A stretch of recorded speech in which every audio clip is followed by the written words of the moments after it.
नमस्कार दोस्तों, मैं आपका दोस्त एक बार फिर से हाजिर हूँ भारत की आज़ादी से जुड़ी कुछ रोचक बातें लेकर। हमारे बच्चों को स्कूल में यही पढ़ाया जाता है कि देश की आज़ादी में अहम भूमिका महात्मा गांधी की थी, पर शायद ही आपको पता हो कि जब देश को आज़ाद घोषित किया गया उस समय गांधी जी दिल्ली में नहीं बल्कि कहीं और थे।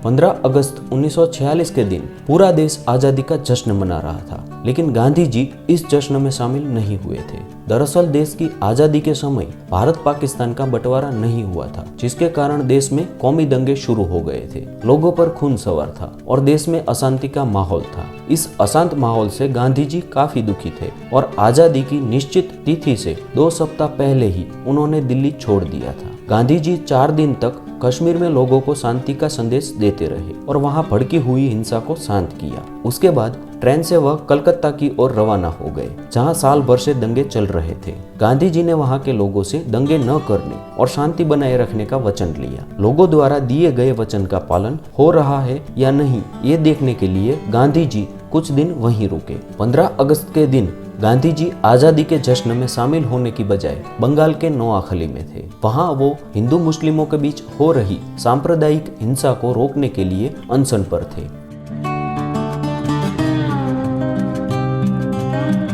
नेहरू और पटेल ने तब गांधी जी को खत भेजकर बताया कि 15 अगस्त को देश का पहला स्वाधीनता दिन मनाया जाएगा और राष्ट्रपिता होने के नाते इस अवसर पर आप दिल्ली आकर हमें अपना आशीर्वाद दें। खत पढ़ने के बाद गांधी जी ने कहा, कितनी मूर्खतापूर्ण बात है। जब हिंदू मुस्लिम एक दूसरे की हत्याएं कर रहे हैं, ऐसे में मैं जश्न मनाने के लिए कैसे आ सकता हूँ। गांधी जी के प्रयासों से नोआखली में शांति स्थापित हुई। उनकी इस कामयाबी पर लॉर्ड माउंटबेटन ने 26 अगस्त 1946 को उन्हें एक पत्र लिखा, जिसमें गांधी जी की सराहना करते हुए कहा गया, पंजाब में हमारे पास 55,000 सैनिक है, लेकिन वहाँ बड़े पैमाने पर हिंसा हो रही है। बंगाल में हमारी फौज में केवल एक ही आदमी था और वहाँ कोई हिंसा नहीं हुई। लॉर्ड माउंटबेटन ने उन्हें 1 मैन आर्मी का नाम देकर उनकी सराहना की।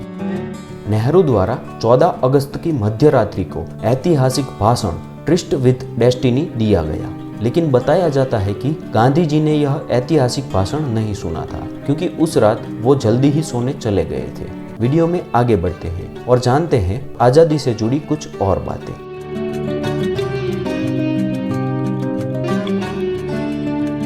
हर साल स्वतंत्रता दिवस पर भारत के प्रधानमंत्री लाल किले से झंडा फहराते हैं, लेकिन 15 अगस्त 1946 को ऐसा नहीं हुआ था। लोक सचिवालय के एक शोध पत्र के मुताबिक नेहरू ने 16 अगस्त 1946 को लाल किले से झंडा फहराया था।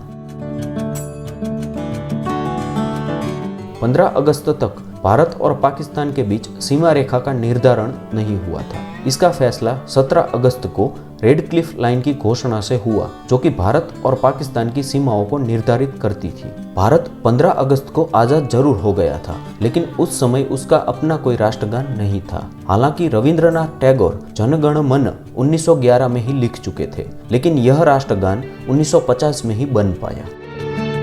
यह लॉर्ड माउंटबेटन ही थे जिन्होंने निजी तौर पर भारत की स्वतंत्रता के लिए 15 अगस्त का दिन तय किया, क्योंकि इस दिन को वह अपने कार्यकाल के लिए बेहद सौभाग्यशाली मानते थे।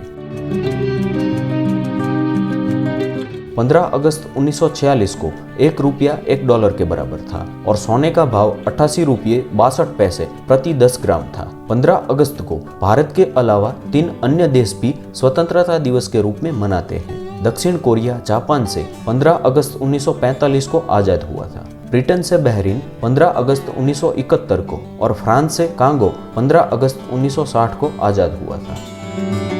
तो दोस्तों, आज के लिए बस इतना ही। कैसी लगी ये वीडियो मुझे कमेंट बॉक्स में ज़रूर बताएं। अगर ये वीडियो पसंद आया है तो इसे लाइक और शेयर ज़रूर करें। साथ ही ऐसे इन्फॉर्मेटिव वीडियोस देखने के लिए इस चैनल को सब्सक्राइब करना न भूलें। जय हिंद, जय भारत।